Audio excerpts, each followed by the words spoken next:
तर चला मंडळी, आज ना हा मला ब्लाऊज कट करायचा होता, म्हणजे हा वाला नाही आहे, तर ह्याच्या मापावरून ना मला दुसरे 2 ब्लाऊज कट करायचे होते. तर त्याचंच मी माप घेत होती. तर खूप मोठा साईजचा होता हा ब्लाऊज, तर 44चा म्हणजे 44चा हा ब्लाऊज आहे. तर त्याचेच मी आता हे जे ब्लॅक कलरचे ब्लाऊज आहेत ना साईडला ठेवलेले कट करून, मग ते दोन्ही मी कट करून घेतले. आणि त्यानंतर ना त्याच ताईंचे होते, म्हणजे एकाच ताईंचे आहेत हे सगळे साड्या वगैरे, आणि फॉल लावायला दिलेला आहे त्यांनी.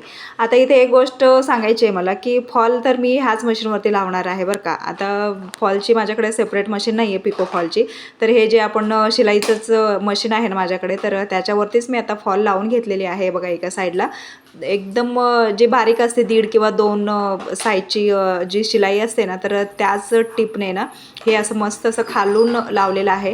आणि साईडला खाली बॉर्डर आहे स्टोनचे, तर त्याला थोडंसं असं गॅप ठेवायचं, कारण सुई वगैरे तुटायची भीती वाटते. आणि त्यानंतर ना मी हे सगळ्या अशा साड्यांना एक एक करून मी आता ह्याच साध्या मशीनवरतीच आता फॉल लावून घेते. त्यांना विचारलं मी, तुम्हाला चालतं का? तर ठीक आहे म्हटले त्यांनी, काही नाही आहे.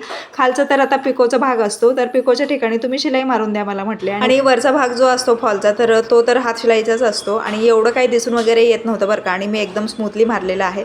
आणि मला सवय आहे, माझे जे सगळ्या साड्या असतात ना मी असेच लावते, म्हणजे मी बाहेर देत नाही आहे, माझ्याकडे मशीन नाही आहे म्हणून. बरं, सो आता हे सगळे एक एक करून मी सगळे साड्या हे फॉल वगैरे लावून घेतलेले आहे. आणि 4 साड्या होते हे टोटल. आता मला म्हणायचं आहे की तुम्ही जर तुमच्याकडे पिकोची मशीन नसेल ना, तर तुम्ही सुद्धा असंच करू शकताय बरं का. आणि तुमच्या साड्यासुद्धा तुम्ही घरच्या घरी करू शकताय. आणि कस्टमरला जर पाहिजेच असेल ना, तर तुम्ही कस्टमरचे सुद्धा 5-10 रुपये कमी घेऊन ना तुम्ही करून देऊ शकताय. आणि खाली जर तुम्हाला फिनिशिंग येत नसेल, तर तुम्ही सगळं फॉल लावून झाल्यानंतर ना इस्त्री वगैरे करून ते व्यवस्थित असं देऊन टाकायचं, म्हणजे छान वाटतं ते पण. तर चला भेटूयात मग पुन्हा. बाय.